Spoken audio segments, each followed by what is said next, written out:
we go. Okay, so for the past 3 weeks, we've worked on 3 different models. One was the triune brain, 2 was making smaller circles, and then the third was decision making and how to make any decision. And so I'm going to go over these quickly just as a review to kind of spark them in our minds. I'm going to share with you how I use them, and then we'll have a chance to share how you use them and learn from your experience. So first is the triune brain model. This is from Dr. Paul MacLean. It's physical, emotional, mental, or reptilian brain, mammalian brain, primate brain. And there are many ways that you can use this. You can use this just in checking in with yourself when making a decision. How do I feel physically? How do I feel emotionally right now? How do I feel mentally? What am I thinking about? Evan Pagan and Annie Lala talked about using this in diffusing conflict. Sorry about that. So in diffusing conflict, you want to start at the bottom at our base level of evolution, the physical. So start by physically comforting a crying child. If a child's crying, you probably don't want to go, listen, what's happening to you cognitively that you're so upset? Really, you just want to calm the child physically, right? So start with the physical and then the emotional and then the mental. Start with that hierarchy, bottom to top, and that's going to be most effective in helping people calm down or reduce conflict. The second model is the making smaller circles, which Pat talked about, which is really about forming habits, taking a big subject, taking a small piece of it, and then forming a habit around it. All right, Shiva Abundance just joined us. Welcome, Shiva Abundance, great to have you. And so making smaller circles about taking a big topic like martial arts and taking it down to a punch and taking it down to just the stance of the punch and mastering that small piece of it and then building onto that. So when we make smaller circles, we master a fundamental piece, a very, very small piece that gets ingrained into who we are, either into our physiology, our mind, or as a habit, and then we build on top of that. And then the last model that Jake shared with us last week was how to make decisions, how to make any decision. And I'm going to simplify the steps. There's basically 5 steps to it. Number 1 is first you have to make a decision. This is great because a lot of times we do research, we'll watch the news as if it's important, but we're not using it to make a decision. And so having the context of this applies to a decision is where we start. And that is a great filter for information that we seek out and what we take in and what we allow in. So number 1, you have a decision to make. Number 2, what are the variables you're going to use to decide whether or not you're going to make a decision? So we talked about, do I want to shower today? Well, what are the variables? How many people are going to see me in physical reality? How bad do I smell? How quick is a shower going to be, right? So these are variables that you would take into account for something like that. And then step 3 is, what do I know right now? Without doing any research, if I just sit down and say, okay, what do I know about this? What do I smell? Kind of, right? How long is this going to take me? Well, it's probably going to take me 10 minutes to shower. How many people am I meeting today? So just getting it out right now, what you got. And then step 4 is, do I have enough information to make a decision? If yes, make a decision. If not, what's the value of other decisions? What's the value of other information? And then you can go a step further in this with the variables that you can calculate kind of likelihood that it'll happen if there's kind of some uncertainty, and you can attach weights to it. So how much I smell might be everything, right? That might be 90% of the decision. If I don't smell, I don't need a shower. If I do smell, I need a shower, regardless of how many people I'm going to see, right? That could be the decision-making criteria. So you can weight them, and you can also weight the probabilities of certain things happening. Like if I don't know if this coworker is going to come to work, I'll say, well, 90% chance they'll make it, 10% they'll be late and they won't be there for the meeting. So those are 3 models that we've discussed so far. And I want to share with you that, so most recently, using the decision-making model has been really helpful to me. I helped my roommate out. My roommate had a broken tooth and he was in a lot of pain, and he'd been to a couple dentists, and he said, hey, here are my options. And I said, basically his options are, number 1, root canal and then get a crown, or number 2, get the tooth pulled. And I said, hey, listen, tell me, what are your options right now? And he told me, and I said, are you ready to make a decision? He said, I don't know if I'm going to go in to see a dentist or not to fix this. I said, great. What information do you need to make this decision? So I went directly to, you're making a decision. Your decision is, which dentist to call to set this up. What else do you need to know? And he said, I know everything I need to know. I'm going to call this dentist. And it was great. So using that framework allowed me to help someone really quickly by just having the framework of, if you're making a decision, you need information. What else do you need to know to make this decision? I got everything I need. Great. Then now you have permission to go do it and no excuses. So that was really, really helpful. The way that I've been using smaller circles and the triune brain theory have been in deciding which supplements I take in the morning that impact my mind. So let me see if I can share my screen here. I want to show you the iterations of this. This is both triune brain and making smaller circles and the decision making as well. So can everyone see my screen? Am I sharing it with you? Great. Okay, so version. A lot of emails. So this is version 1. And so this was the decision-making tree. So I got Can you make it larger? How can I do that? Go to, yeah. You and should be Ken, able to make this thing whole screen. Go up to the green dot on the far left and just make that full screen, can't you? Thank you. Okay. So this was version 1, and this I tried to incorporate the decision-making, framework. So 1, I'm deciding which brain boosters to take. What are my variables? How do I sleep? What is my mood likely to be? I notice I have a cycle. I usually feel good about 2 days, and then I'll feel tired the 3rd day. So where am I in that? What did I take yesterday? What work am I doing? Here's some likely things. And then how do I want to feel? Do I want to feel energetic? Do I want to feel compassionate? And so forth. 3, what do I know right now? What else do I need to know? Or excuse me, do I have enough information? And so forth. And so then here's my calculation of the variables. What's my sleep on a scale of 1 to 10? So my mood likely to be, what did I take yesterday? What work am I going to do? How do I want to feel? And then I wrote down times of what I would take. So that was version 1. And version 2 is great because I incorporated the triune brain theory into this. And so, and then I just have the decision-making variables here. So 1, I'm deciding what brain boosters to take. 2 and 3 are what are my variables and what do I know? So how do I sleep? What's my mood likely to be? What did I take yesterday? And then what am I working on today? And so I got physical, emotional, mental, and then I got the framework of inner, outer. So inside physical, what's my energy levels like? What actions am I going to take today? Outer, what's my environment going to be? Where am I going to be? And what objects am I going to interact with, right? So am I going to be driving? I'd be interacting with my car, right? I'd want to be alert if I'm driving, for example. Contribution is kind of what work I'm going to be doing. And then I have my ideal. How do I want to feel today? Do I want to feel energetic? Do I want to feel relaxed or physically? And then emotionally, what are my emotions likely to be? What emotional challenges am I likely to face today? Emotional outer, who am I going to interact with? What relationships am I going to have? And then how do I want to feel emotionally today? Like compassion, for example. And then lastly, what are my thoughts and ideas and mindsets going to be today? And then what am I going to be thinking about? And so these can be positive or negative. What's likely to be on my mind today? And what do I want to be on my mind? Do I want to be thinking I'm a powerful, capable person? Or do I want to think I'm overwhelmed and I've taken on too much, right? And so that's where this would go. And then the ideal here. And so this is not only just for this decision, but just for my day. This is giving me kind of an outline. And it maybe takes me 5 minutes to fill this out of what's likely to happen and how I want to feel. And so this has been, I'm incorporating this into the smaller circle of doing this every day into the decision-making tree. So I've basically tried to morph all 3 models together into this one piece for my day. Ideally, it takes me 5 to 10 minutes to do that. So that's where I am right now. So any questions on this? And then I'd love to hear from you about what you're up to. Okay. Jake, would you like to tell us how you have been using any of the models and what your experience has been? Yeah, so right now I think I've been able to use the triune brain theory a couple times in my coaching. And Awesome. As I'm going through, yeah, it actually works really well there because we're able to start with their high level goals and then go into, okay, so it's going to be family, freedom.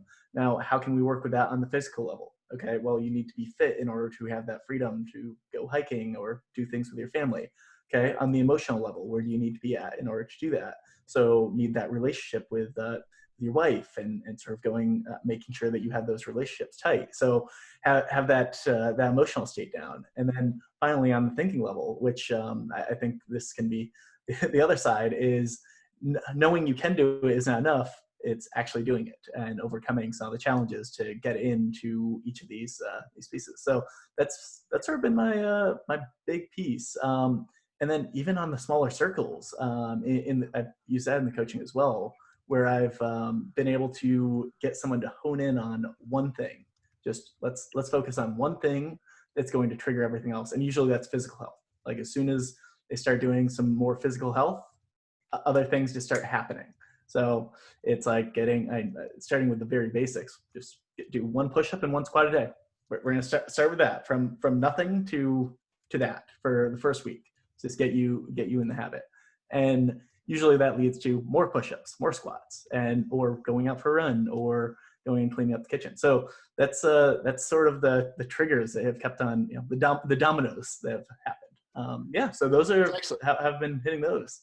That's terrific. Yeah. That's wonderful. Excellent work. Bradford, have you had a chance to use any of the models? I'll be very honest. I've been interested in participating in the calls, but I haven't really been applying any in my life. I'm in a very low productivity modality at the moment. So I don't do very much right now. So I haven't really been using them, but I find them intellectually interesting. Okay.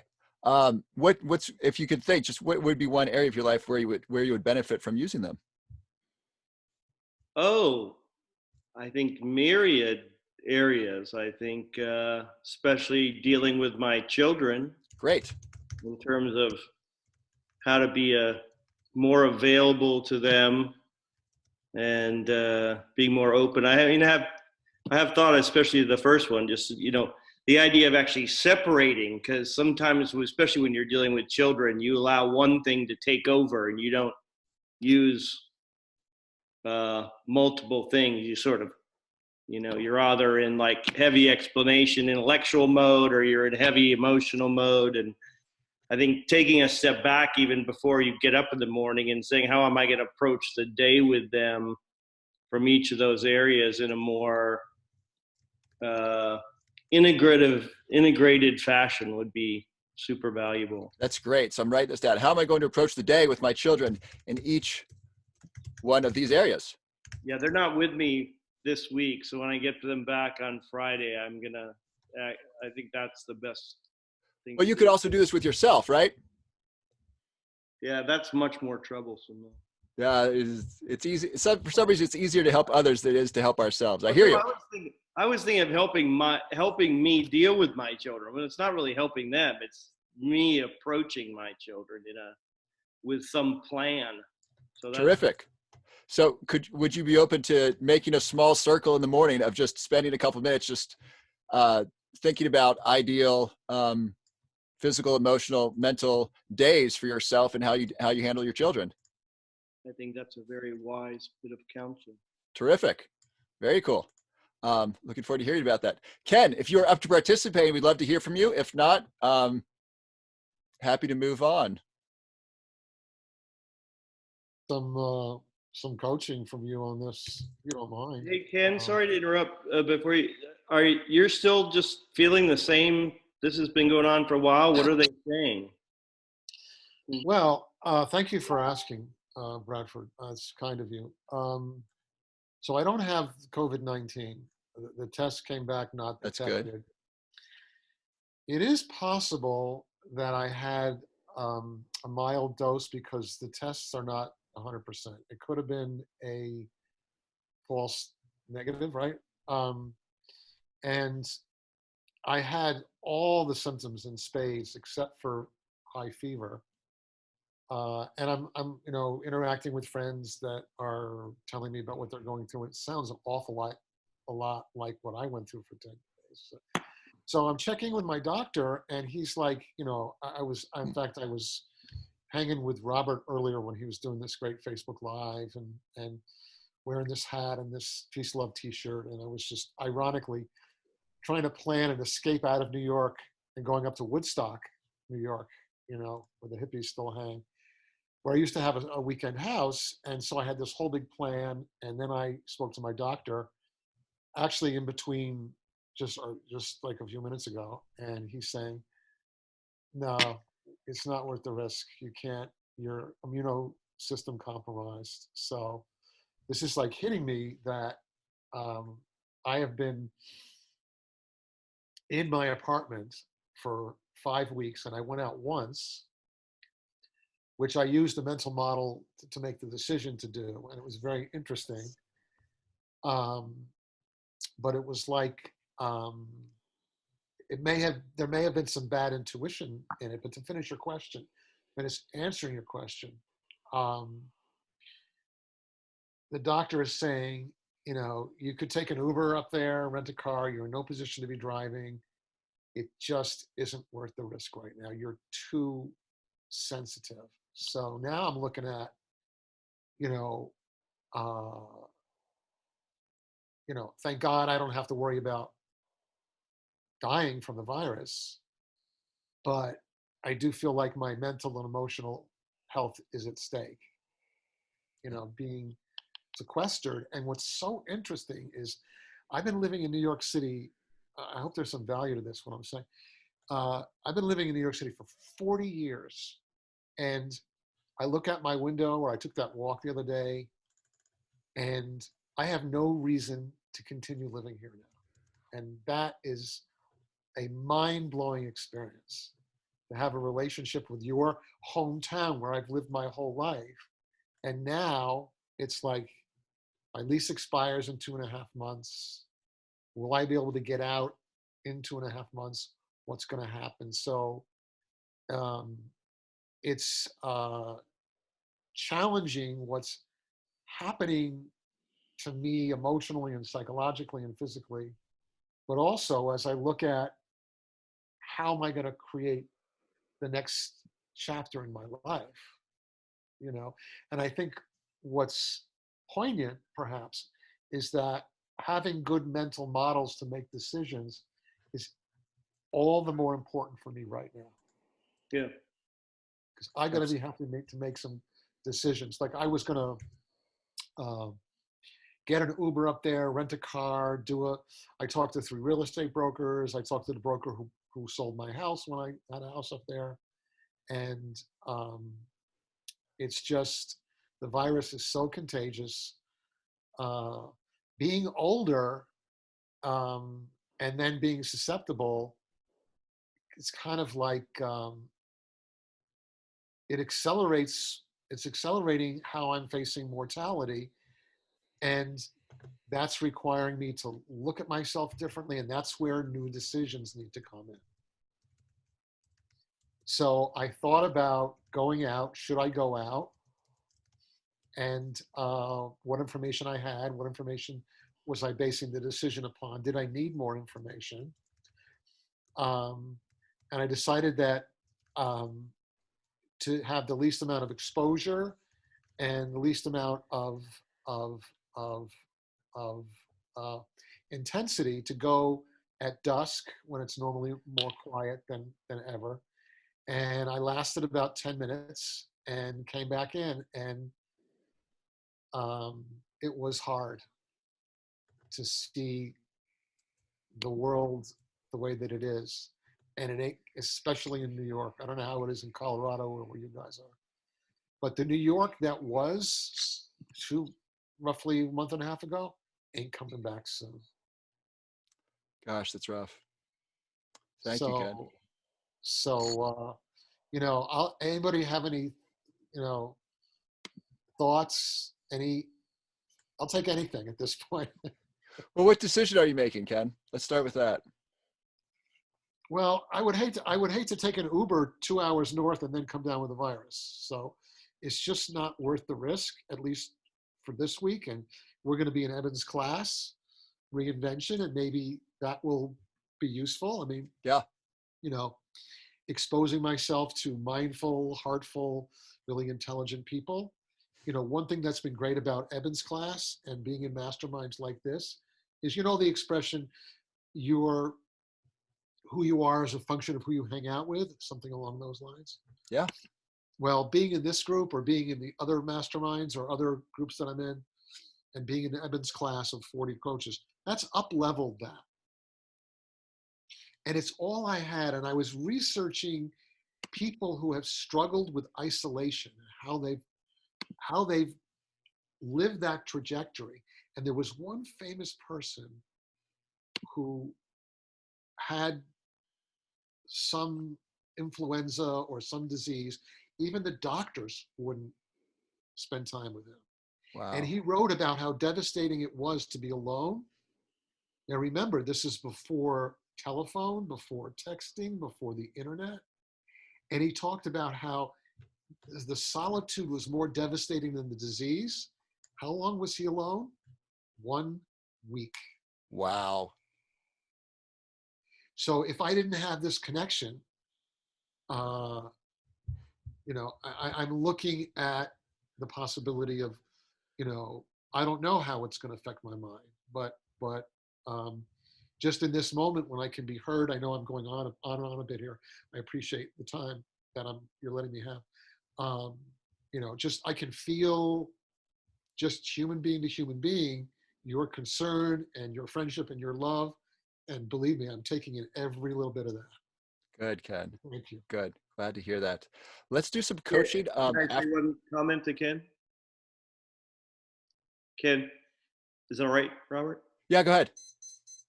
So I've been thinking a lot. See, I don't work anymore, and so I'm kind of in Kentucky, and I've been spending time thinking about like what's next and sort of moving. What will happen eventually.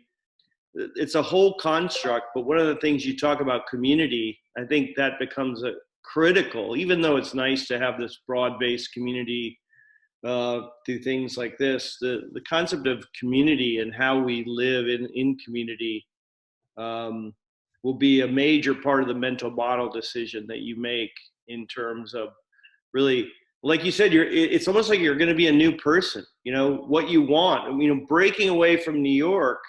It's like me breaking away from San Francisco and working and going to Asia every month for 30 years and it's like, I kind of leapt without knowing what I was leaping into, but I had children, but I've got to start thinking now in the next 2 to 3 years, what am I going to do next?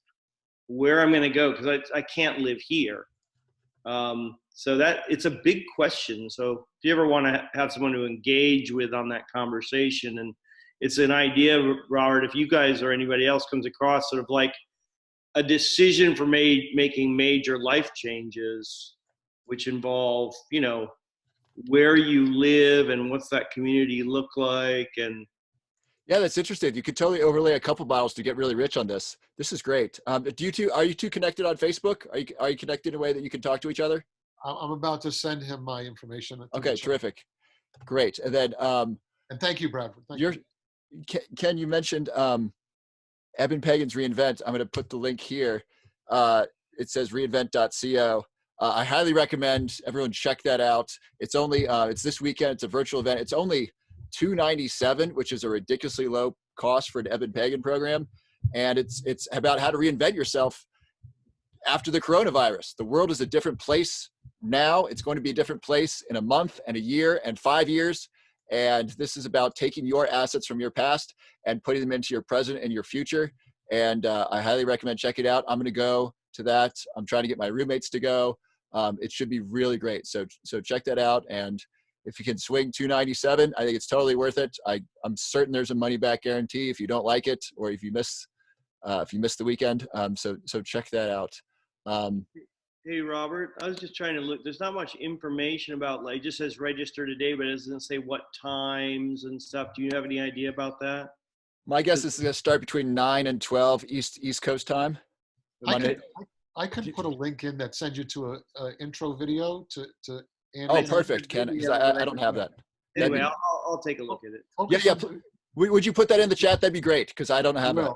Yeah, you focus on doing your group. I'll take. Thank you. Awesome. Shiva Abundance, we're on to you. Thank you for your patience, brother. Great to have you. Tell me, what have you, how have you been using the models this week? Thanks. Yeah, it's good to be here. Thanks for having me. like Ken said, you know, having a company is so powerful, and we all rub off on each other. So thankfully we're good influences. And yeah, the models are generally a new thing for me. And so with Jake's model that he shared last week, the big thing just stuck out for me. Not, you know, I know it was specifically a decision-making model, but even just the notion of making decisions in general was not something at all I had been considering. So just to bring the idea of decisions at all to the forefront was big for me to analyze how I was making, how I was doing my day to day, and to see that maybe there were decisions that I was looking to make. So for example, you know, I mentioned I was checking a lot of news and following, you know, checking the stock tickers incessantly. And I didn't realize that I was doing that because on some level I was looking to make a decision. And so there was this open loop, but I wasn't aware of that until Jake's model and the decisions came to the forefront. So then once I realized I was doing that obsessive behavior because I wanted to make a decision, then just within the next few days, I did make a decision. So then checking that news and everything became not as big a deal, because it's like the decision was already made. So now I'm just sitting with it, and so that was like a big relief for me. It just made me aware that I did have a decision to be made that I hadn't made yet, and when I made it, I was freed from that burden. Awesome, fabulous. So Jake, you need to go at the top of the hours. I'm going to blaze through the model as fast as I can, so that way you can get to the implementation while we're on the call. Yeah, thanks for joining us. I'm glad you could make it for most of the call.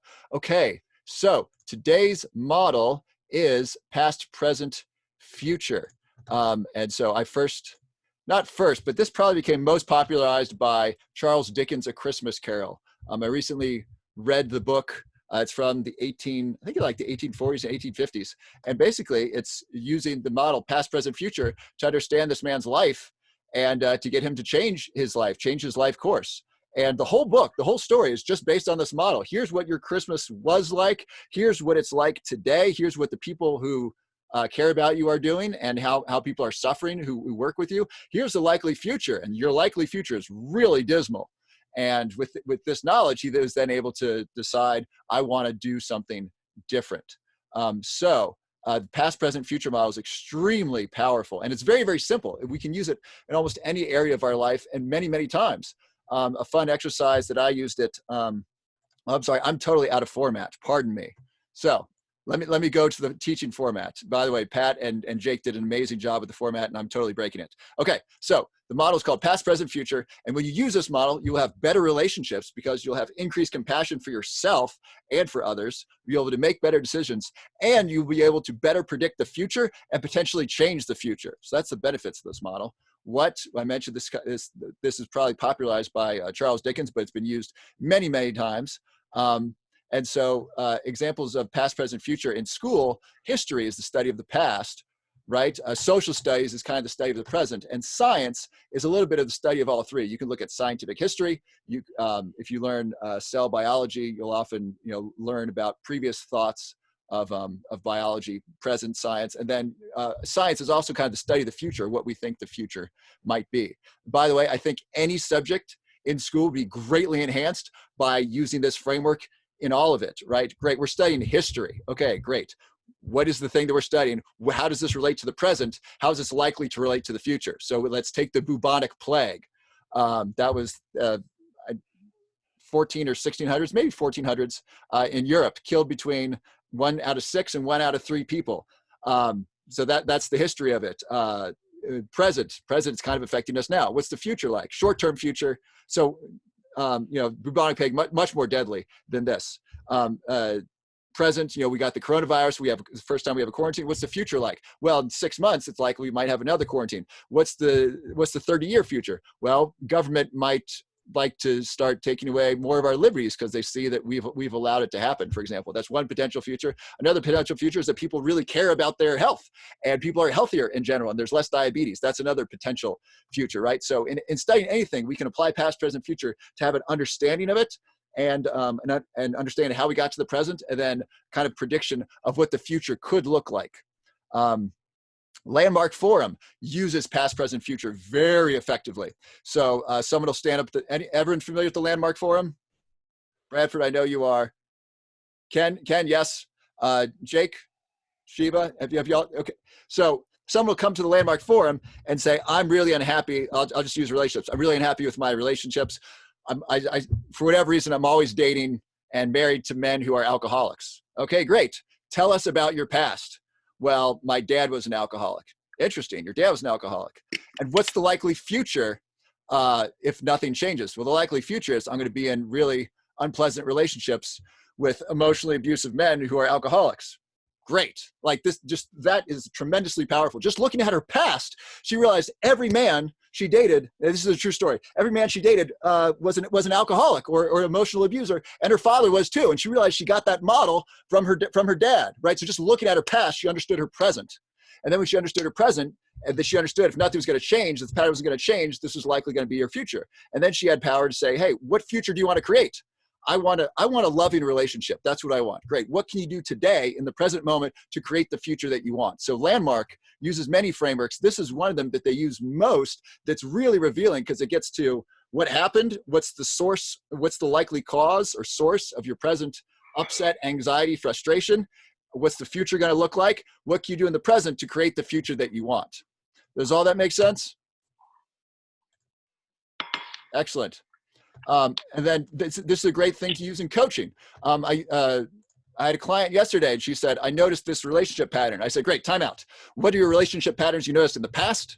What have you noticed that's happening right now? What would you like to create in your future? And doing that, it took 30 minutes and it got really deep and really powerful because I don't think she's ever sat down and said, hey, what are my relationship patterns from the past? What have I been doing? What am I doing right now that I'm not quite aware of? What would I like to do in the future? And just saying that out loud gave her really great power. And then a fun exercise I like to do with past, present, future is I'll look at a physical object. I was in a hot spring. I was looking at a big boulder. And I thought, what's the past history of this boulder? And I saw like a dinosaur stepping on it. And I saw it part of like the molten lava when the whole earth was like, melted rock. And then the present, I thought of the people who had seen it in the last couple days, maybe where they came from. And the future, I thought, well, what would this look like in the future? Are human beings going to be here in the future? Are aliens going to be visiting this rock? Is this rock going to be, taken into a museum? It's going to be melted down into something. It's going to be broken down and made into someone's home. So visualizing potential past, present, future on physical objects is just a fun way to kind of like exercise the mind and exercise the vision, the visioning process. So does all that make sense? Fabulous. Excuse me. And so here's how to do it. There's many ways to do this. This is just kind of a very simple 3-step process that you can use. One is to choose a topic or a question or an area of interest. So, or you can choose something that you're gathering information about. So if you're making a decision, one of the variables, you can apply past, present, future to the variable to get better understanding of it. So example one is I said Mozart. What's his legacy? What was he known for in the past? What's he known for today? What's his likely legacy going to be in the future? Example number 2, I wrote, what food should I eat for lunch? That's kind of the question, right? And so we can use past, present, future to understand our food intake.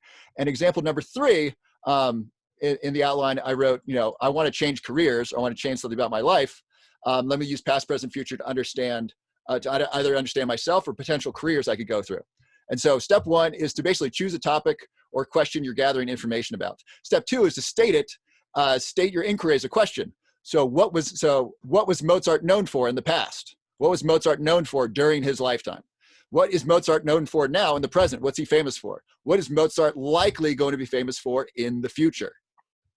Example number 2, what should I eat for lunch? Rice and beans or sardines? This is my diet. Might not be your diet, but something like that. So the question is, how did I feel eating these foods in the past? How am I likely to feel in the present when I eat them? Am I going to enjoy eating them? And then how will I feel after eating these foods in the future today? So this is kind of a short-term future, but what's the past, present, future of eating these different foods?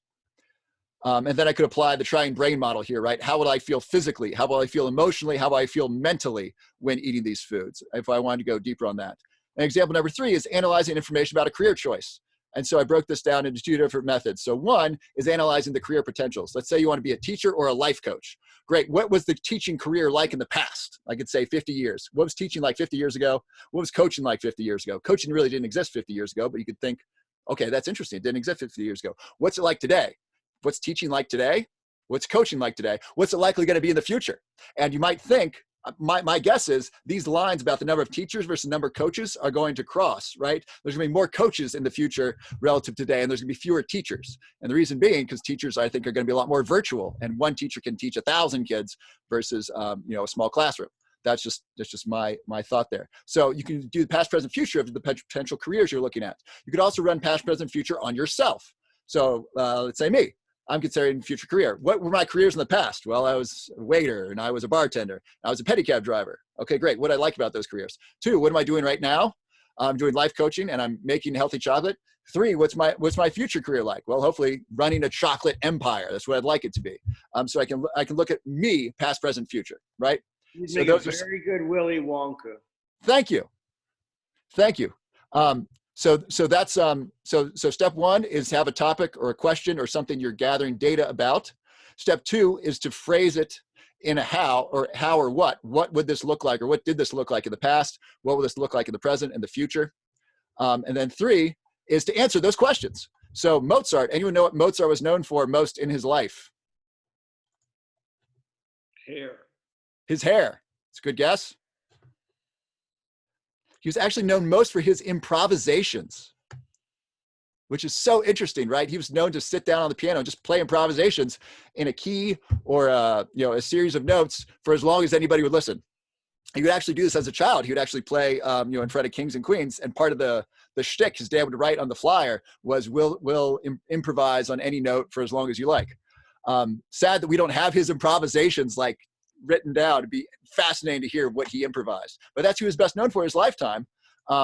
His symphonies, not so much, which is fascinating. And then what else do I have? So in the past, how did I feel after eating rice and beans? Well, I feel a lot more full than I do after eating sardines. I feel a lot more light after eating sardines, for example. In the past, how did I feel physically, emotionally, mentally in my jobs? Right? All my jobs were pretty physically tiring. For example, being a waiter, being a bartender, being a pedicab driver, these are physically tiring. And they kind of interfere with my sleep because they were so late night jobs. So step 3 is step 3 is answering the questions that you wrote in step number 2. Now, I got a couple bonus models here for you overachievers. Number 1 is applying one of the other models as a pair of glasses as a framework to look at past, present, future. What was my past like physically? How was my physical health? How was my emotional health? How was my mental health? What were my thoughts and beliefs in the past? What are they in the present? What are they likely to be in the future if nothing changes? What do I want them to be in the future, right? What do I want my physical health to look like in the future? And then you can also use this in coaching. For example, you can use that very thing. Just applying those trying brain theory and physical and past, present, future, very, very powerful in coaching. And then another option you can use with self-help and coaching is to look at patterns. So what are your patterns regarding your health in the past? What are your self-destructive patterns from the past? What are those patterns are present today? And what's likely to continue if you don't change anything? And what patterns would you like to install for the future, right? So we got the distinction of what's the likely future if nothing changes? And then what's the future you want to create? And how can you bridge that gap? Right? Eben talks about this being the bridge of what is and what you want to be. And so this is kind of creating that gap in the future that you can then cross with actions in the present. So those are some of the ways to apply it. Any questions about that or any comments?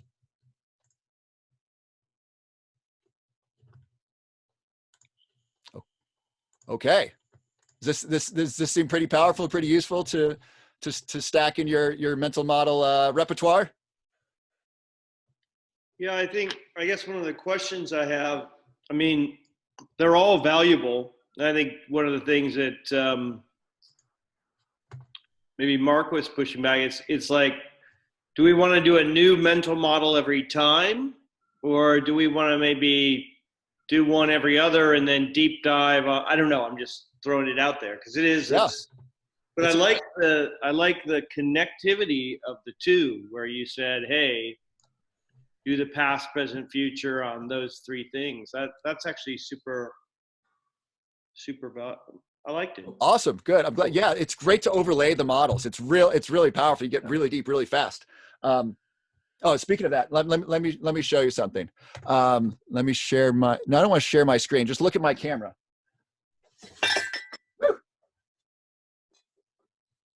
So I did a board of our mental models so far. So there's the triune brain theory. I put that on poster board. And then there's the making smaller circles. If you can read the quote, it says, "I don't fear the man who's practiced 10,000 kicks once. I fear the man who's practiced one kick 10,000 times."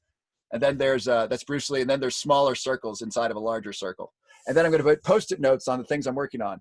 And then this is the triune brain theory with the inner and outer model, which we haven't done, but this is from Evan Pagan. And it shows physical inner and outer. So physical inner is the body, physical outer is the environment. Emotional inner is emotional inner is our emotions. Emotional outer is our relationships. And then mental inner are our ideas and beliefs.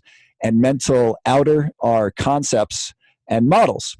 And so I've kind of put all these with the Vitruvian Man. And then up here, I put multiple definitions because that's just a cool framework that I like to have. So I put all these up here as just a visual representation of these different models. And as soon as I did it, I actually had an insight just looking at them.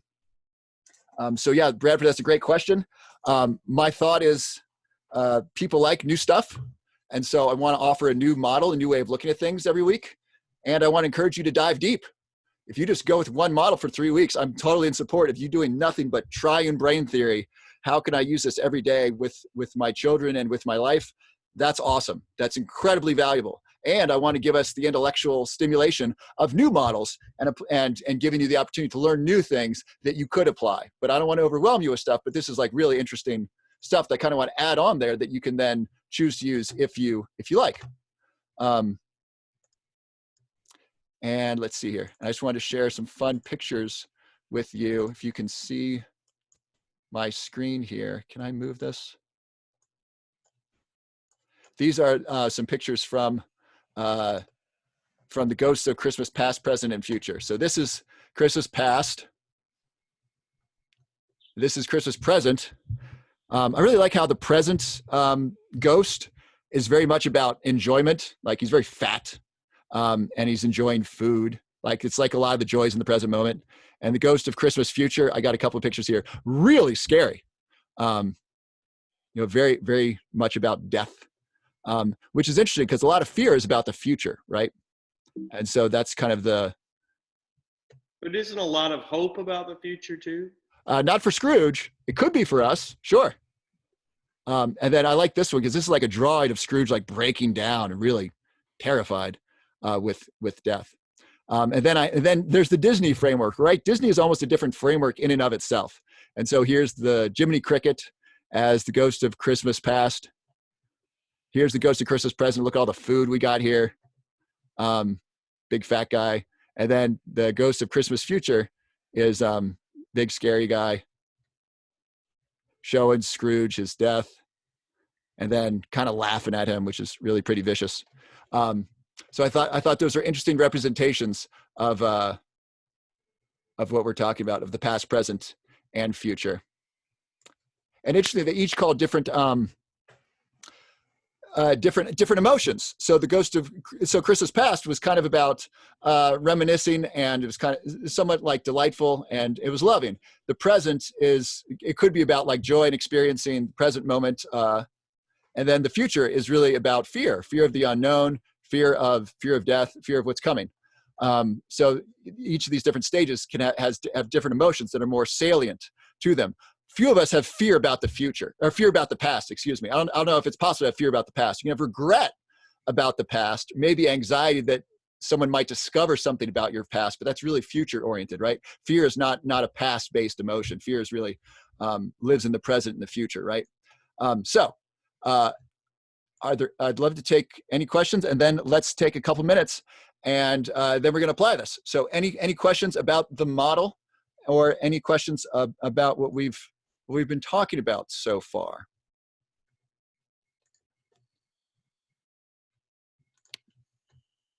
Yeah, I have a question. Yeah, please. So based on all your representations of the ghost of Christmas future, so would you say that one accurate assessment of how to use the future perspective is to consider, Tony Robbins, I think, calls it the rocking chair meditation, like you're 90 years old on your rocking chair on your porch, reflecting back on your life. So really to like think about the very end of our lives. Is that how you use the future aspect there? You Or certainly it can also be shorter term, like 5 years in the future, I guess. You certainly could. You could use it for the future in 5 years or 10 years. I mean, the future for all of us is likely death. I kind of believe that technology might approach to where part of us can live on forever. Maybe part of us does live on forever in our genes and our children. But death is the likely future of all of us. And if that's our likely future, what's important to us between now and then, right? That's one way to use the future model is if we're all going to die, then what's important between now and then, right? So that'll snap you into your values really quickly, right? In psychology, they'll have someone meditate on their own death by reading the articles about death, and then they'll elicit values, and values get a lot stronger when we elicit death. So you could use it that way. You could use it in shorter, like what's the future like tomorrow based upon what I did today? If I get good sleep today, what's my future like tomorrow? So it doesn't have to be death or that long. When you said that about articles on death, it actually reminded me of something else. If you go and show someone a picture of them aged, and then ask them how much they want to put in their retirement account, they're more likely to say a higher number than if you ask them just without that picture. Fascinating, right? They're more likely to look at their future self, be like, oh yeah, I will be there in the future at some point. Oh, interesting. So the aging picture makes the future more salient, more Yeah. Also more scary. Yeah, right? so they want to save more. So it's scarier. It may be more uncertain, or maybe aging is more certain. Therefore, I need more money to make it through. I don't know if you make it through retirement, but to survive, not even survive retirement, but to be retired. Yeah, to retire, to do the things you want. That's fascinating. Very cool. Great. So if there's no other questions, Jake, I'd love to do this exercise real quickly while you're here, just so you can do it and have it for the rest of the week. Yeah. So I'm going to play some classical music. What I'd like you to do is choose one area of your life where you could use this. You don't need to commit to doing it. You can use one of the other models, but one area where you could use this and what it would look like, possibly making decisions or perhaps understanding something better. So it could be understanding your children or other people, or it could be making decisions around food, making decisions around who to do business with, or using it in your coaching practice, something like that. So where are you going to use this, and what would that look like? And so let's take 5 minutes to just get clear on that. And then Jake, if you have to go between now and then, totally understand, but it's been great having you, and look forward to talking with you next week. Great. Thanks a lot. Okay. So share my screen, share my sound. I really like this one, I think. No, this one.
I'm not hearing any music. Are you playing music?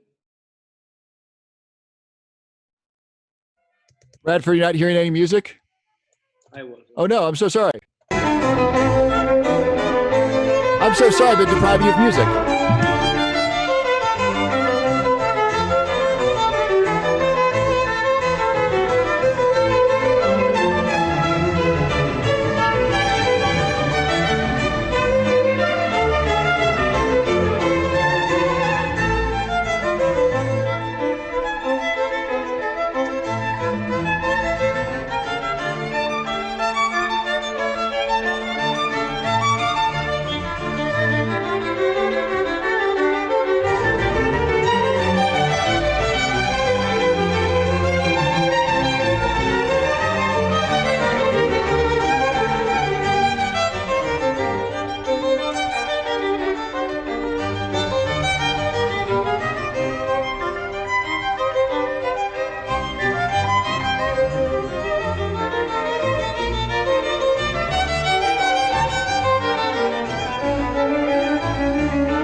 Okay, so that was Bach's Violin Concerto, the first movement. Was that pretty? Sorry I deprived you of the first half of that. So that was 4 minutes. Anybody need more time, or are we ready to discuss?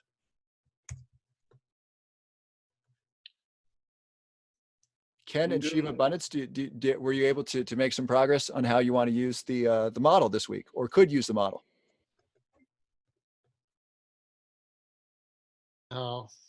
No, I kind of spaced out. Ah! Okay, Ken, I'm happy to do some coaching with you when we get to you, if you would like some help with this, or if there's something else we can help with, if that sounds good. Sure. Great. So let's do you last, Ken. Okay. So Bradford Shiva Abundance, did you find a good application for this in your life? Well, I mean, I a lot of things that's been concerning me as sort of career, like, do I go back to work? What do I do? And so it's just interesting to look at it, like, what am I really, because I haven't been doing anything about it, really. I've been in this mode that I'm supposed to be resting, and I'm supposed to be, you and I have talked about it also with all the medicine work I've done in the last 18 months. There was a lot of focus on being in this sort of chrysalis like shift, right? So, there's been sort of this, what was interesting is I looked at the past, it was very much, I wrote down past, money, global role, full-time, all-encompassing, very ego-based, very striving. It wasn't very, one of the things I've recognized about myself is that I wasn't very collaborative in some ways,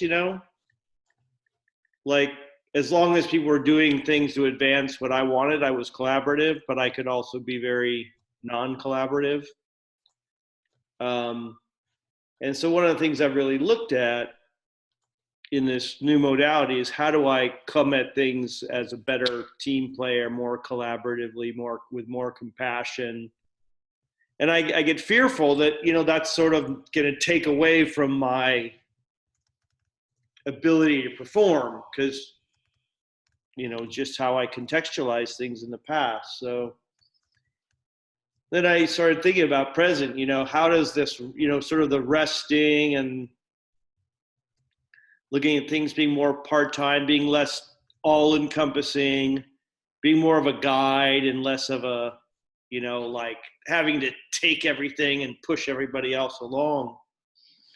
It was just interesting. How do I take what I've gotten over this last 2 years of not working and bring it back into some role with, adding that value from a different emotional state, a different energy state, just a different human being. So then I haven't, in the time I didn't get to the future piece, but it's interesting That's great. to look at it like that. That feels really deep and significant.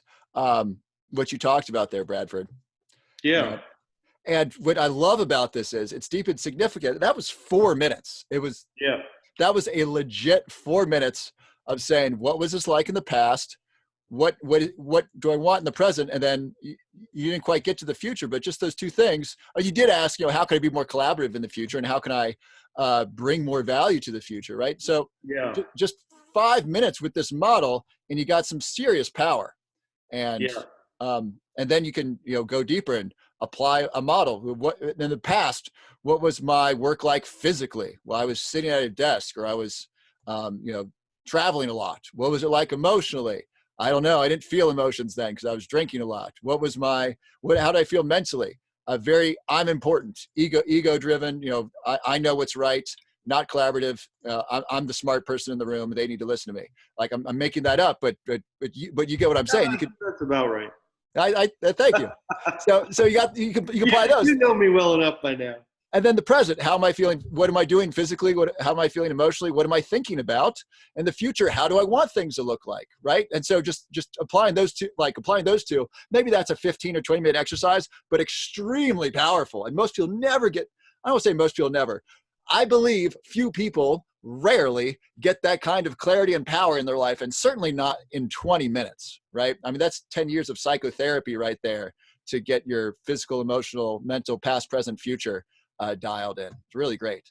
Well, I also think the value of some of this stuff is, I've taken such a step back, which is kind of weird. So sometimes you don't know how to contextualize it all. So having some time, some discipline around thinking, okay, what is all this stuff you've done? How do you bring it now into, a new modality? It's like pulling these pieces together that are kind of floating out somewhat amorphously in my space, my mental space. It can be quite useful, actually. Excellent. I like the idea of a model giving constraint and discipline, because if you ask, well, what was your last career like? There's so much there. But if you say, what was your career like? What were you doing physically in the past? They're very concise, right? Right. And so it provides spaciousness and freedom because it's so concise. Versus, what was your life like in the past? Well, shit, where do you want me to start? I don't know, Doc. How much time you got, right? Yeah. So I was talking to a headhunter who's a close friend of mine yesterday, and he was saying, well, I've got this role, this president role, and I've got this other role, and I'm like, gosh, I'd ideally like to sit on 4 boards and with a strategic, not just a board seat, but with some strategic role on their global strategy. And that's what I did, successfully for a long time, but in an operating role. But I don't need to be in the operating role anymore. I don't need that. I don't need that ego. But I still would like to add value. I'd still like to, be relevant and support and help people be more successful as they interact in international markets. That's what I do, and that's what I love. Fabulous. That's a really good thing to put in your future. Help people be successful and interacting with international markets. Yeah. That's great. Shiva Abundance, love to hear from you and what came up for you and how this is helpful to you. Great. Yeah, I was thinking about recently just going over some past peak experiences as a way to get clarity on what would be a good direction to go towards in the future. And especially regarding a career, just, what were my favorite things that I did in the past, and a lot of them were in teaching roles, one way or another, and so I realized like that is generally just a direction I would like to go in, but also because I'm sort of in the yoga and meditation field, teaching any sort of spiritual teachings, it's like, well, you don't, if you're into that stuff, you don't want to try and teach it and like seek out to teach it, but if it happens, it's fine. But so it's not something to like aggressively be pursuing, but you're in the flow of things and it unfolds naturally. But yeah, generally, I mean, so recently I started a YouTube channel just recording, talks on yoga philosophy and things, and that's been super fulfilling for me, even though I'm not doing anything to market it or promote it. So a lot of the videos have like 1 to 5 views, but like for me, it's just fun recording it. So yeah, and then I haven't thought too much about the future direction, but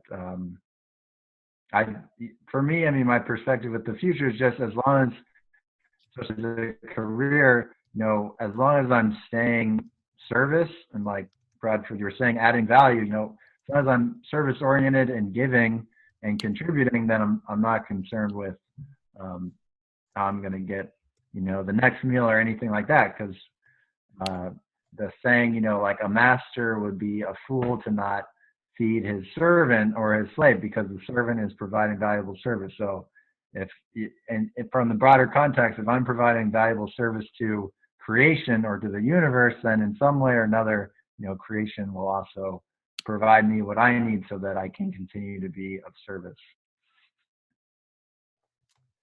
Excellent. I think based upon your current, and you and I have talked about this, not on the call, of your career is in flux. It's fluxing right now. It's uncertain exactly what you're going to be doing 6 months from now or 2 years from now, career wise.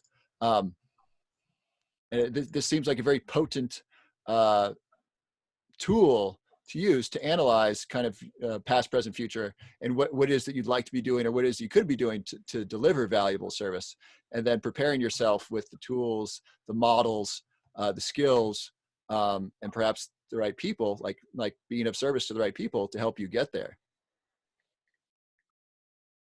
Definitely, yeah, and yeah, I mean, an opportunity actually just opened up to do a yoga training online that's really nice, because it's actually the training I would need to take that would then allow me to lead yoga teacher trainings, which it's something I've wanted to do for a long time. So it's pretty great that this opportunity just kind of came out of the sky, because I was pretty averse actually to taking the training in person, but doing it online I would be very happy to do. Terrific. Very cool. And I think you mentioned being a teacher. Virtual teaching and virtual learning is the future. Well, it's actually the present. School's out. School's online right now. Virtual teaching is the present. In-person teaching might be in the future, but right now teaching is virtual, right? In the present and certainly in the future, right? Yeah. And so that's very cool. Excellent. And then, and Shiva and Bradford, I talked with both of you about Eben Pagan's reInvent program. And Bradford, you mentioned you just looked at it, because you're both kind of reinventing yourselves career-wise. Bradford, you might both be physically moving, and Ken, you're moving. You may be physically moving as well. I think it's a great opportunity to do a deep dive with a master in mental models and in these areas. To help save you some pain and some misdirection along your hero's journey towards wherever it is that you'd like to go, or where the universe is pulling you. And so that happens this weekend. That starts Friday. So so check that out. I think that'd be really valuable. Yeah, it sounds great. I just got to check on the times and organize some things around my children. So excellent. And then I was asked to do summaries for the event. And so if you miss a module, I can catch you up pretty quickly if you have kids around. I'd be really interested if you have your kids the weekend what they think of it, if they have the patience to sit through something like this, if it is of interest to them. I don't know what kids like to do, but your children are pretty mature, so I'd be curious to hear what if they like it and if it's of interest to them. They like to record TikTok and watch endless hours of You need to brush your teeth first. bad television. Bad television. It sounds like most television. Terrific. Thank you, Shiva. And so, Ken, I'm going to share how I'm going to apply it, and then let's do some coaching if you're down. What I'm going to do, or the way that I can use this is in my environment, specifically my room. What was it like in the past, and what was good and bad about it? What's it like in the present, and then what's it likely going to be like in the future if I don't change it? And so in the future, I want to have more responsibility in business and in life. And I think I believe that's going to require a more organized virtual world on my desktop and my hard drive and of my videos and documents, and more organized physical world. So for example, right behind me, this stuff, like these are readings on the immune system, on supplements. I got a thing on mental models over here. And that's an improvement from the organization that I had. So I like to read papers on these things. So getting that organized, for example, I think is necessary for me to level up in my my responsibility in the business world. I need to have my office organized in a way that's set up for success. And so that's where I'm flying past, present, future, seeing where I've come from. I've come a long way. And it took a while to get me to have like a semi-organized environment. And now it's polishing it off with the organization of my virtual world, as well as my business papers to help me to be a stair step to step up to the next level. So I want to make the small circle of my physical environment and my virtual work environment, and have that be a solid stair to then build upon for my future. So that's where I'm going to apply it this week specifically. Great. So Ken, if you're up for it, I'd love to do a little coaching with you and see how we can be helpful.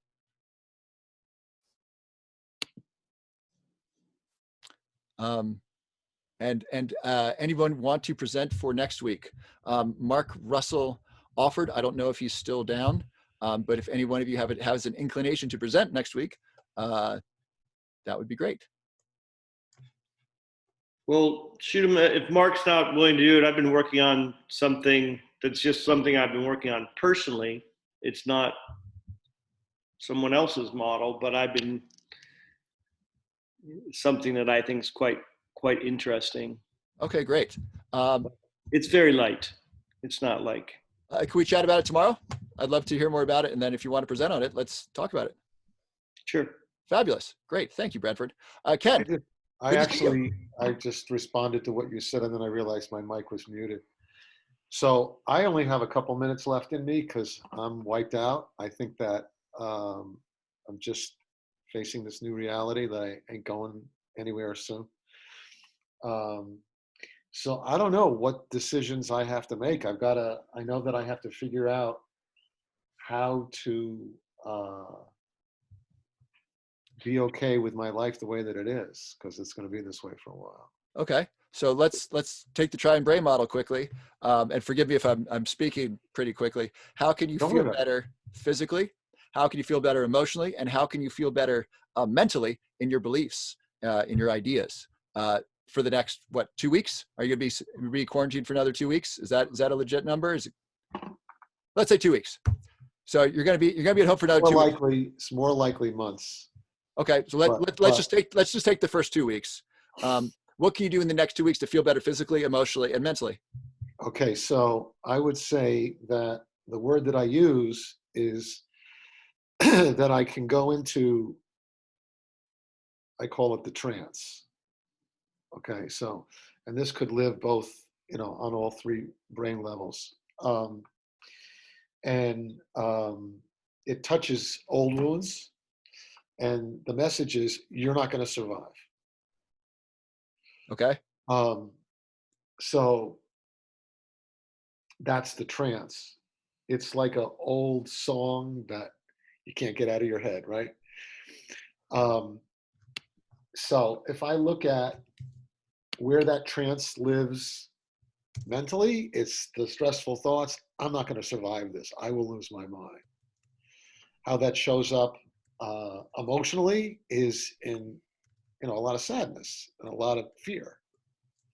And physically, I somatize, right? I get chest pain, I get muscle tension. Yeah. So what I'm taking from your coaching then is, how can I attend to each three of these areas? Yeah. And support process that will help me uh, transcend the trance-like state. Yeah. You know. Great. So that's a great question. So how can you transcend the trance-like state? Well, it's going to start with asking the right questions, right? Yeah. So that's the first really good question. How can you transcend? And then we can look at the past. What has worked in the past, right? What's worked in the past to transcend fear? We'll just say transcend fear, because that's kind of well, in all candor, living it, giving myself permission to fully live into whatever emotion, be it fear, actually live into the fear. So if I can hold in my mind and I can see the trance, then I see the effect it's having on me, and I can know that it's not necessarily the circumstances, it's my interpretation, Good. the stressful thoughts, the emotional reaction, the physical this physical somatization. That's great. Can I share with you an exercise that I do? Just Sure, about of course. experiencing my Please experience. do. And I got this. I kind of got this from Eben. So I breathe in and I think, focus, relax, slow down. And then I say physical, emotional, mental, and then I try to experience my physical body, my emotions, and my mind, what I'm thinking about. And I'm watching a masterclass with negotiation with Chris Voss, and he said, when you name an emotion, it's almost always beneficial. So if you and I are speaking, and I say, "Ken, you seem worried," right? And not only seem worried, but you really seem concerned for your life. This seems like a really big concern. Yeah, and on top of that is this level of physical exhaustion, which is like this response, this bodily response to this isolation that I had no idea this was going to happen. We all think we're strong, we can handle anything. And in many cases, we can handle many things. Yeah. This is a situation where I'm up against something that's so novel. And so, it's like a novel virus, novel anxiety. The whole world is trying to fucking figure this thing out. Yeah. It's interesting. As I was watching you, when I said, you seem worried and afraid. You seem worried and afraid for your life. You actually perked up. You actually it lightened the load a little bit by saying what was happening, which is fascinating. And this is what they find in the research. If someone's angry, you say, "You seem angry." "Yeah, I'm angry."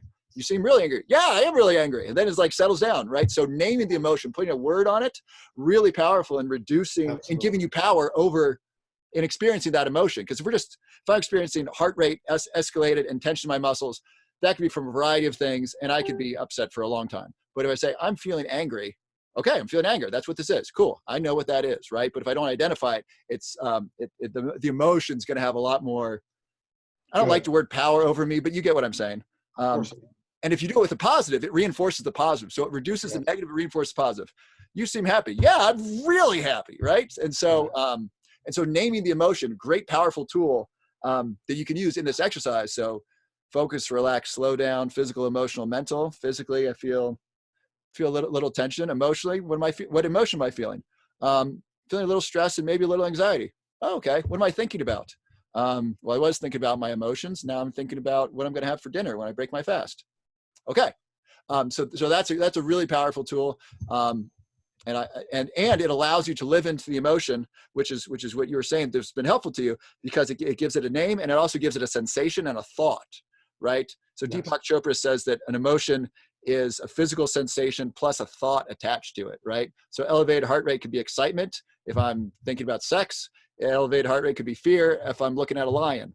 So physical sensation plus thought kind of equals emotion. So if you get touch of all three of these, it can help you experience it better and Yes. have a richer experience with it.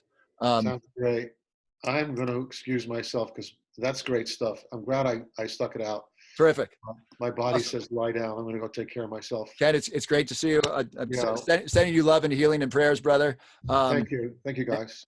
And I hope to see you on Facebook Live sometime soon. It's Yeah, great to have I'm you always comment looking there. for you there. All right, talk to you guys soon. All right.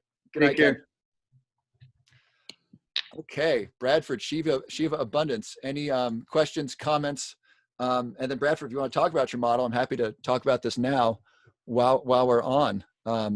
No, if I'm going to talk, I'm going to get it better articulated Okay, you speak better. Good.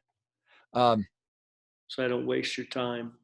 I'll actually write it down. I've been doing a lot of thinking about it and doing it internally, but I haven't spent enough time. But I That's think good. I've shared it with a couple of other people and they've enjoyed the conversation.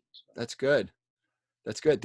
When you start thinking about, I see how, especially, so it's three parts. It's really about dealing with things outside. So it really, I'll just give you two briefly and then I'll work on it. But it's really around three concepts of clarity, discernment, and boundaries. And it's really a function of how often you're dealing with things outside yourself, especially relationships with other people, and especially letting other people into your life. And so one, it's having really deep clarity about your beliefs. So spending a little bit more, spending time deeply articulating, what do I really feel about health? What do I really feel about whatever those things are?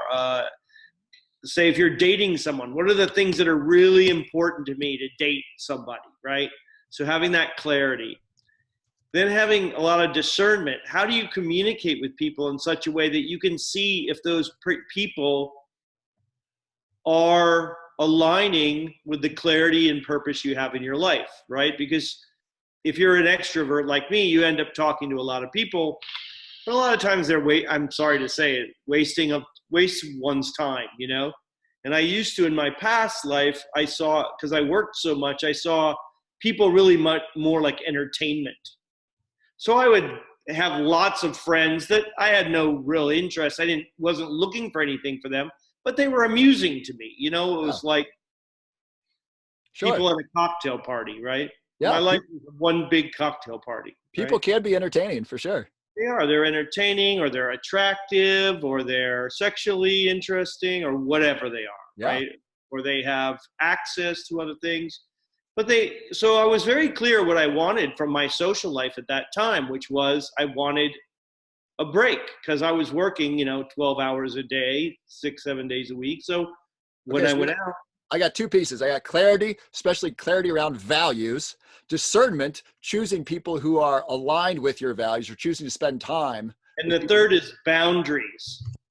So create clear boundaries so you're not having to do as much discernment.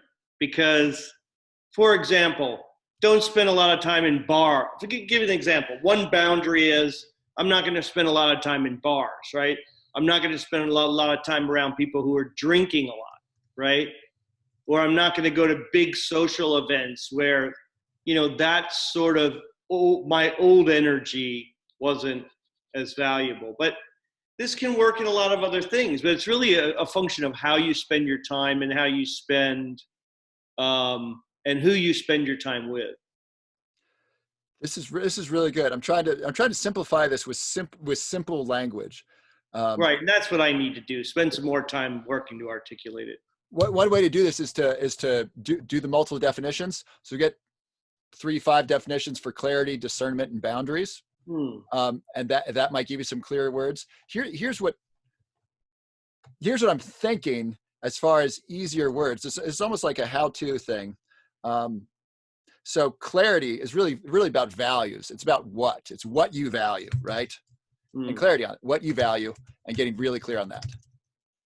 And you can apply this to any domain. What do you value physically? What do you value in relationships? What do you value? And the past, present, future can be Contribution. used in that. Sure. What I value in the past, what I valued used to be, is very different than what I value today. Correct.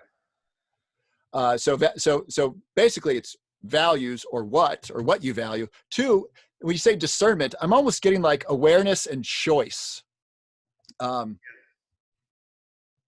then having a model almost for when you meet new people, right? Almost creating a discernment filter. So okay, so filter. Yeah, I mean that's really what discernment is creating a filter process. That filter, So does this align with my values? Start having sort of 5 internal questions you answer after you meet with someone, right? And you say, you know, boom, boom, boom. And another big thing is, this is something I learned from a recent experience in going to some of these activities, whether it's Burning Man or Summit or these big social events. You know, you're thrown together with people. Have a little bit more discipline when you're first meeting these people, so you're not, I hate to use this term, leading them on or leading yourself on. Like, is this really a person you want to walk away with their number and waste time starting to develop a relationship with? Yeah. So a lot of it is winnowing. Winnowing. Good. So here's what I got. So I got basically step 1 is values. I don't know if this is what Shiva Abundance wants to work on though. So we don't want to take it. Is this helpful to you? He may be. Yeah, I'm just listening in. It's interesting. I hope you don't mind if I just listen. No. I just didn't want to. If you had something else to do, I didn't want to, you know, overwhelm the call with my issues. So. Oh no, I mean, you know, in the age of coronavirus, there's so little socializing. I'm happy to listen to any conversation between any two people. Oh, he playing the ukulele at 10. By the way, Warren Buffett, ukulele player. I have a coaching call in 14 minutes. I'm gonna have to go by then, but I'd love to get clarity with you, Bradford, on this. So here's what I'm hearing. I'm taking much smaller, simpler words to make this more applicable, also more accessible, right? Discernment's a word that makes my head hurt, and I've heard it and I've used it, and I have expensive pieces of paper with my name on them. So that one's a little bit intimidating. So step 1, I got value or values. What's important to me in this area of my life, in this situation? Most people don't, by the way, most people don't know their values. Evan Pagan did an exercise, write down your top 10 values, and people were just stuck. They're like, I have no idea, right? Yeah. Like maybe they can get love. I value love. Okay, what else? I don't know. Like, well, that's why I think meditation and really like reflection and, you know, and it's a process that's ongoing, you know, you keep refining it, right? Yeah. And then there's values of like ideals, and there's values of action. Like I value sleep as an action. I value health as a physical thing I experience, and a health as an ideal. So values and clarity on values. 2, I like filter and I like alignment, right? So is this in alignment with my values? That's like question number 2. 1, what are my values? Question 2 is this in alignment, this person, this situation, this activity, in alignment with my values? So just so you know, and again, I'm not saying I'm not wedded to the discernment. A lot of it is not, for me, being much more present to what's happening, not getting caught up in it, so that I'm actually seeing if the person fits through the filter or not, you know? Because sometimes you can go, you get caught up and then you step back and you go, why did I waste, 3 hours with that person? Or so it sounds like awareness plus alignment. I think that's true. Yeah. And I think it comes down to also like when you walk into a place, like almost like recommitting, it's kind of like with your little alarm clock. It's almost like if I'm going out to a social event, I want to know pretty quick, like I want to be reminded, okay, are you talking to the people? Are you getting accomplished the thing you want to do? Or are you just eating Twinkies, Yeah. Great. So I like a lot. Maybe very much more aligned to me, but I just find that I feel like in the past I've wasted a lot of time with people that just weren't that valuable to me. Yeah, I think we've all done that. So I've certainly done that. So step 2, I kind of feel like is awareness plus alignment, right? Like we need awareness to make this choice or have this understanding. Is this person, is this situation, is this action in alignment with my values? And will it be in alignment with my values in the future? Maybe sex tonight is in alignment with my values, but maybe a relationship in the future might not be. Well, you're pretty far away, Roberts. Huh? I said you're pretty far away, so it'd be hard for us tonight. Hard. It would be hard for us to have sex, right? But virtual sex, I feel like is going to be. That was awesome. Way to go. I'm surprised virtual sex. I wish I'd been propositioned more on Facebook to have virtual sex with some ladies. Okay, and then the last, when you say boundaries, I feel like it's choice. I feel like it's choosing. It's taking action.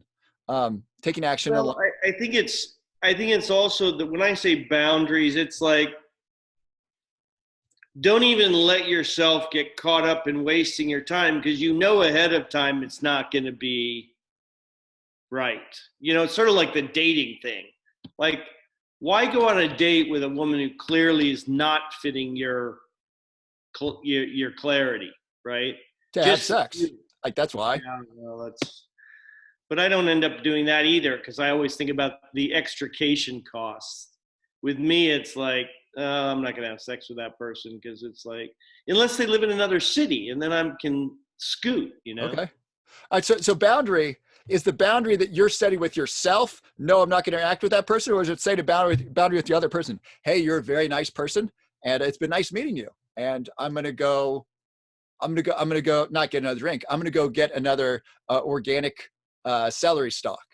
Or it could also be like, I'm not going to spend the evening at the Battery, which is this private club that I used to belong to in San Francisco, because even though that aligned with my past viewpoint, it doesn't really fit my thing. So I need to be very careful not to get sucked back into that. But is that a boundary that you're setting with yourself or with another person, or is it both?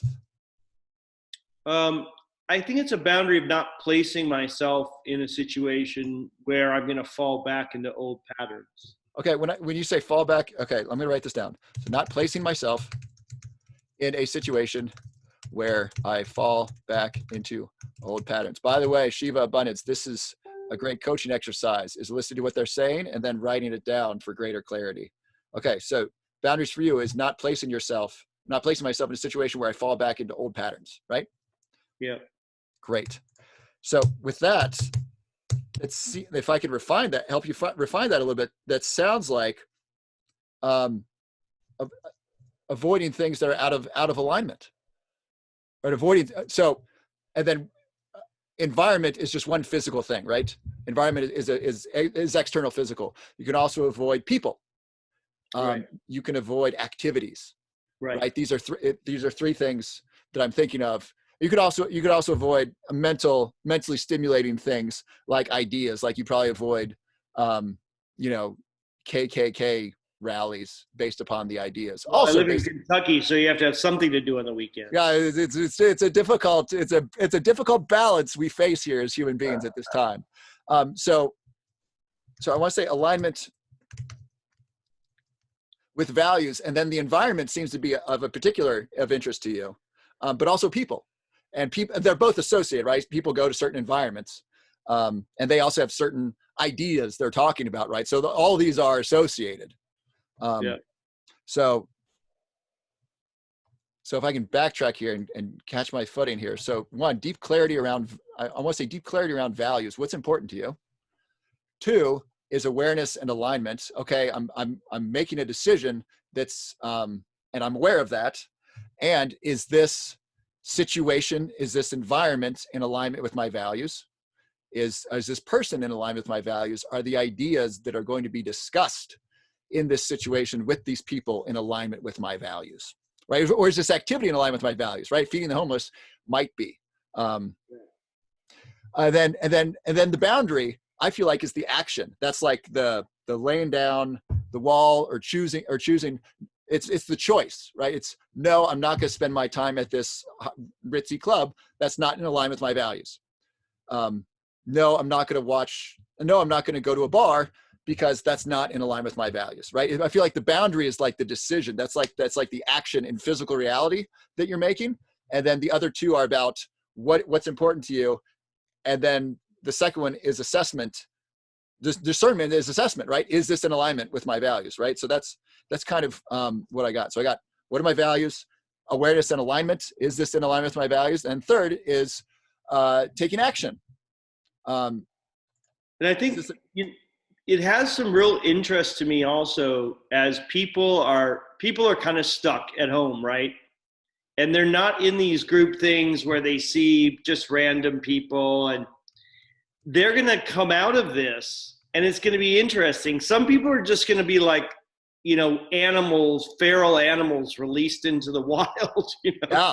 They go back and then some people are going to come out of this with very changed mentality, going, wow, I really don't like to go out, 4 nights a week. I really like to cook at home. I really like to. And then some people are going to move from their city. Like, I don't live in, I'm going to move. I'm really interested to see how people come out of this chrysalis. Fascinating. What's going to happen to New York? I mean, Ken's lived there, 30 years? He's thinking about moving. That's fascinating. Is my sister, is she going to move back? I don't know. She lives in Brooklyn. Her husband is back to where? Back to Brooklyn. Right now they're in Michigan. Are they going to move back? When? I don't know. So they left. They left. Her husband had the foresight to leave just as this was beginning. Very, very heads up play. My roommate from college, he's now in San Diego with his wife's family because they wanted to get the hell out of the city. What's going to happen to New York? What's going to happen to New York real estate, to restaurants, to the theater, to New York culture? Economics, just in that one city, and then it's going to ripple out from it's fascinating what's going to happen. So Bradford, what I've kind of bastardized your eloquent language of clarity, discernment, and boundaries, and really tried to dummy it down to the most generalizable language, right? That we can use to make the model. Good cults make language complex and then define it in such a way that now people are wedded to your definition, and that's how you keep people aligned within the cult's values. Yeah, Landmark does that very effectively. I got so mad at Landmark once. It was a Landmark seminar, and they read the description of the exercise. I took the mic from like, what the hell is that? I just finished editing my book. This language makes no sense. What you just whoever edited this, it's not English. I'm just mad that someone wrote this, and evidently maybe someone proofread this, but this statement makes no sense. If you were to say this to me out on the street, I'd look at you like you're crazy. What is this asking me to do? And then we spent a couple minutes trying to refine it, but I agree. They use complicated language. It's one of the definitions of a cult, and that's why it's their own language. Yeah. Landmark has been accused of cult-like behavior. They totally, yeah. Absolutely. They definitely have cult-like behavior. Totally. And so even better if we could do CAN, clarity, alignment, now, right? Because now you can remember that. It's and that's not bad for spitballing. So get clarity in your values. Alignment, is this in alignment with my values? And then now, what am I going to do right now? Am I going to take action in alignment with my values or not? I know that's not perfect, but I'm just that doesn't fit exactly my view, but okay. No, it doesn't. But that's a way to improve the model, because it makes it more memorable, because you got an acronym to remember it, right? I'll work on it. So Tony Robbins has a great one: RPM, results, process, massive action, or no, results, purpose, massive action. What do you want? Why do you want it? What's the purpose? Massive action. What massive action are you going to take right now? RPM. And it's fast, right? It sounds like the movement of an engine, RPM. So that's a really good model that he's created around kind of time management. What do you want? Why is it important to you? What action are you going to take, right? He turned action into M for RPM, for massive action. So I like this model, and I think there's great power here. I'd love to help you tweak the words of your model to make it more easily shareable, and more modular into different areas. And Think about it. I think this is great. Fabulous. All right. So that pretty much Do wraps your us up. call. This has been great. I'm going to share my documents in the Facebook group. Now, Shiva, where do you live? I live at a place that's certainly been accused of being a cult before. It's definitely a cult. It's in Virginia, called Yogaville. Okay. It's 30 minutes from any grocery store, and there's about 200 to 300 people who live here. And then every weekend we get people from around the world visiting for workshops and trainings, except obviously not during these times. But when we're open, it's kind of like a roller coaster. It's pretty quiet during the week, and then the weekends we get large crowd of people. So that's your economic model that keeps it going, is the retreat model. Pretty much, yeah. We bring in outside yoga teachers, and then they have a following of students who come here. We also just have normal guest stays. So there are monks who live here, and they're part of a lineage of monks. So people come to spend time with them, and it's also just a very quiet retreat space. So anyone looking for, like, we host silent retreats. People come here just for silence and for nature, and yoga classes, vegetarian food. And it's pretty self-sustaining. For the most part, yeah. And we even are working on a whole new level of sustainability. We have a farm that's. I'm sorry, I got a jet for my coaching call, but I'll leave this on so y'all can keep talking. But I need to go. It's great seeing you. Love you, Bradford. Let's talk mañana, brother. Great seeing you, and I love you both. Feel free to keep talking. I'm just going to mute myself. Thank you, brother. God bless. So there's another community, I believe it's in Virginia also, that does the heirloom seeds, and they also have tofu, and they're kind of a communal living place, but I'm forgetting the name of it. Yeah, that might be Twin Oaks. Okay. They, at least, I mean, I know they, I think it's a Buddhist community, but they produce tofu. I'm aware of their tofu production. Yeah, because I've been I'm very interested in the concept of some sort of a community environment long term. Trying to figure out what the right number of people and the right construct is. Too large can have its problems, becomes a lot of management. I'm sure that there are people that show up in your space who are not as committed to the communal responsibility as others, shall we say? Do you have people that, what are the kind of the guidelines? How do people contribute? Did you rent a home there? Do you just, how is it structured, if you have time to answer that? Yeah, no, I'm happy to. So people can buy land here and build houses, or you can rent properties. Okay.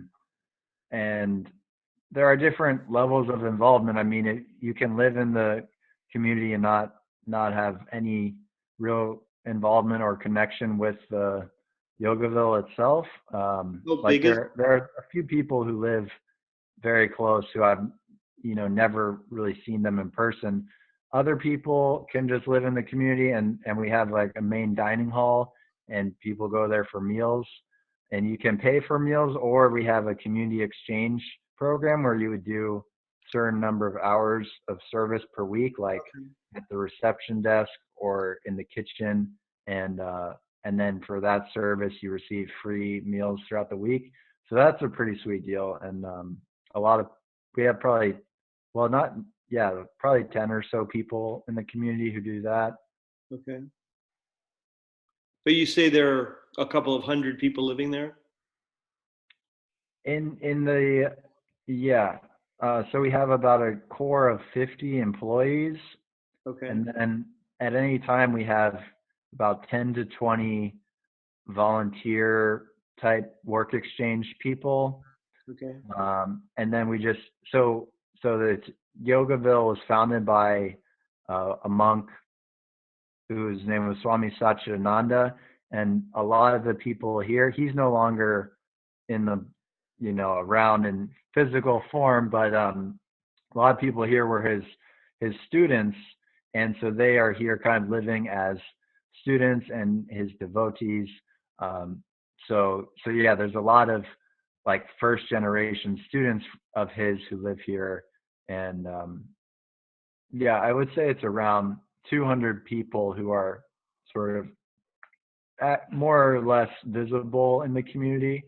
Like during the weekdays, our meal count for lunch is usually between 100 to 120. So And what does it not all cost those to 200 people come buy? every day. What does it cost to buy a home there? And are they built on some sort of uh, some consistent architectural model, or is it all sort of all over the place? Yeah, I'm not super familiar. A lot of the homes here have been built by the same people. Um, they're just kind of, they were longtime students here, and they retired here, and they build homes. But I wouldn't say there's consistent model. I mean, uh, they the homes do have well water, because so you have to have a well dug because there's no city water that runs out here. Other than that, I don't think I can speak much to a consistent model for the homes. I mean, that's always a question I have. Are things? I've looked at a bunch of these, and I don't want to go to some place that's like a half a hippie dump.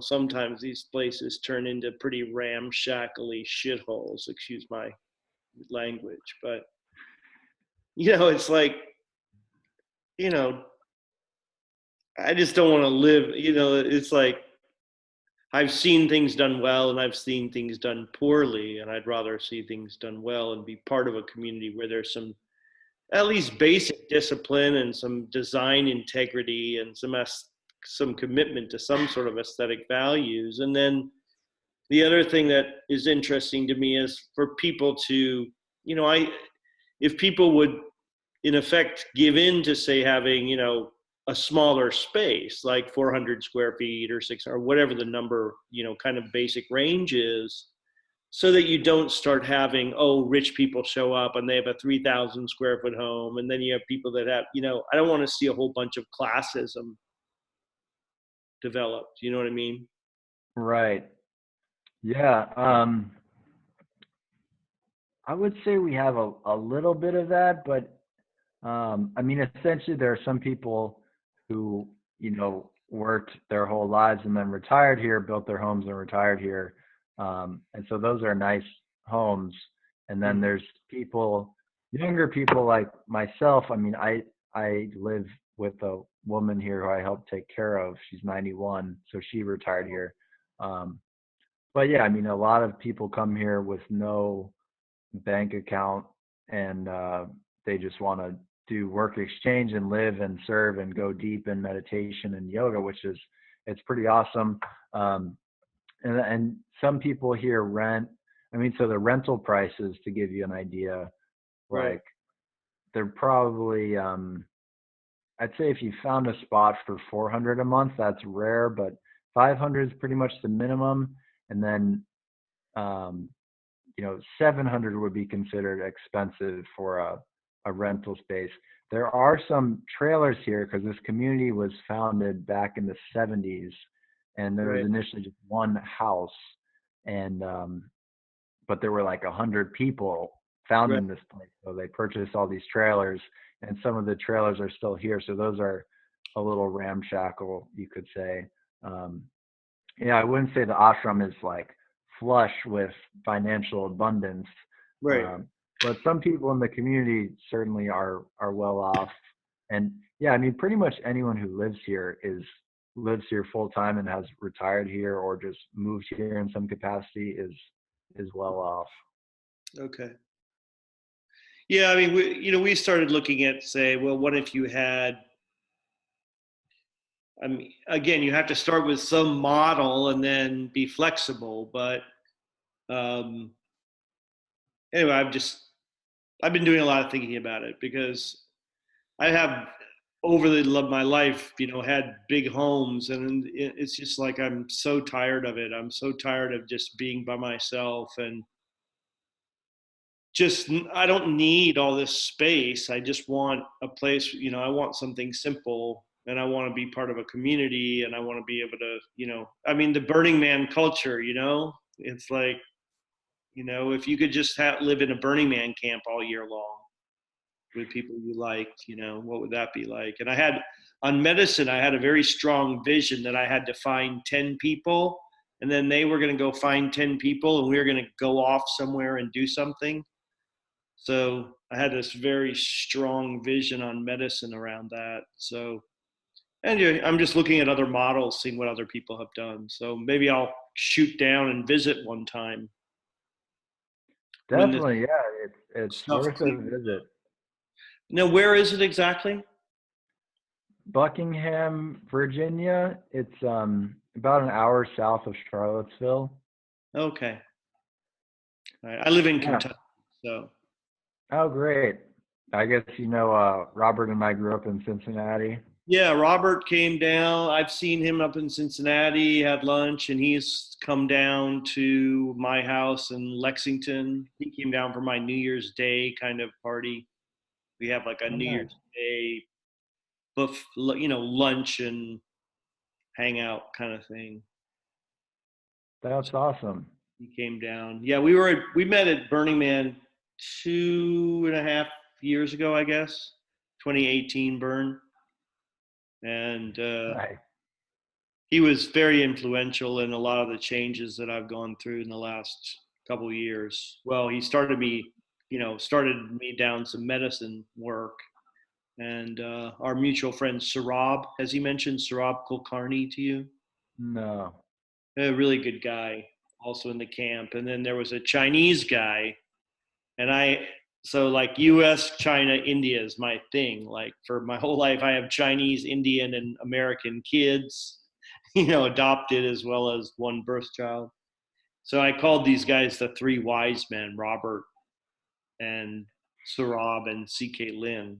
It's kind of a funny thing. So, and when did you move down to Yogaville? I first came here in 2013 to take a yoga teacher training, Okay. and I've lived here about a total of 5 years since then. So my most recent move back here was 2016. I've been here since then.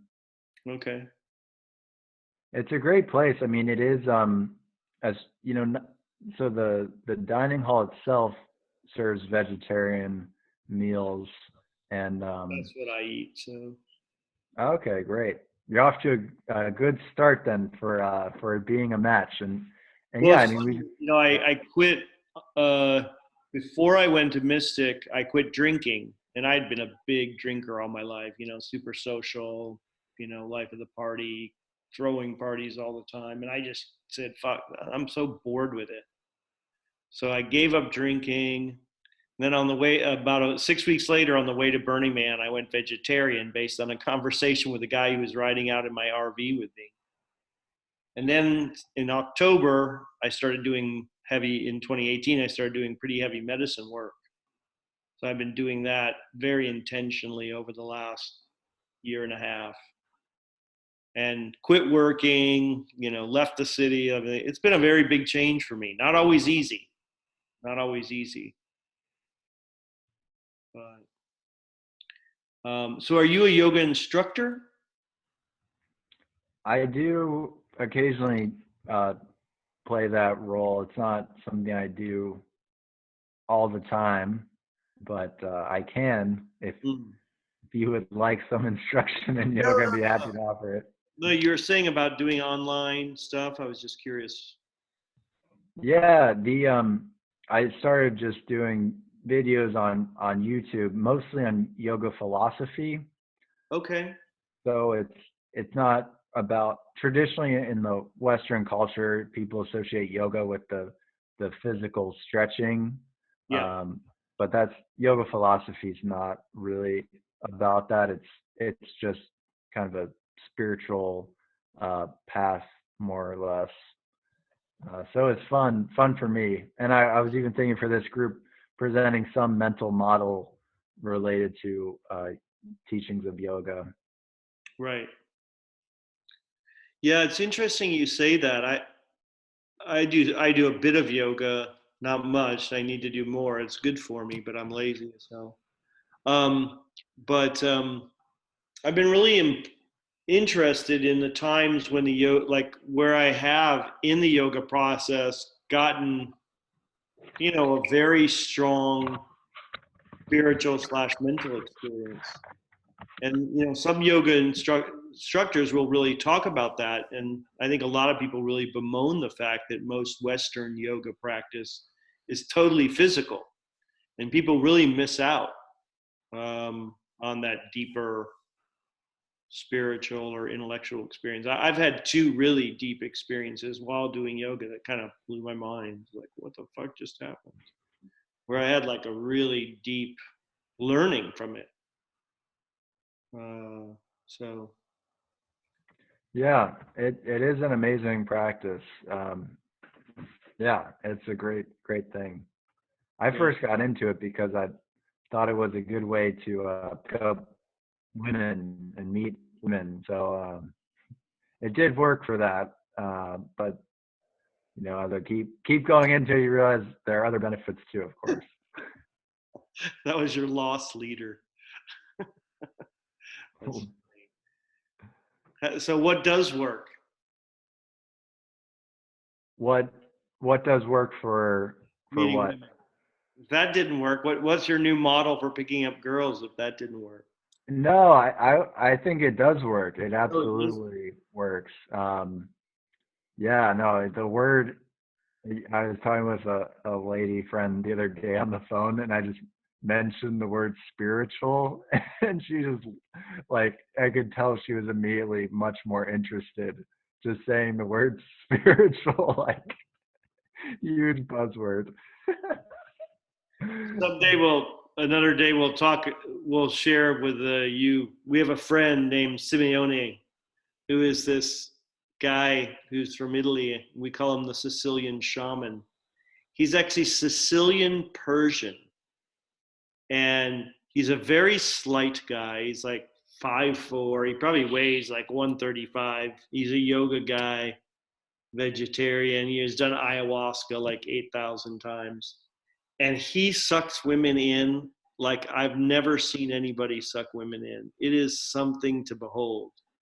Like, and he's not this like big, tall, what you might think. He's a little guy.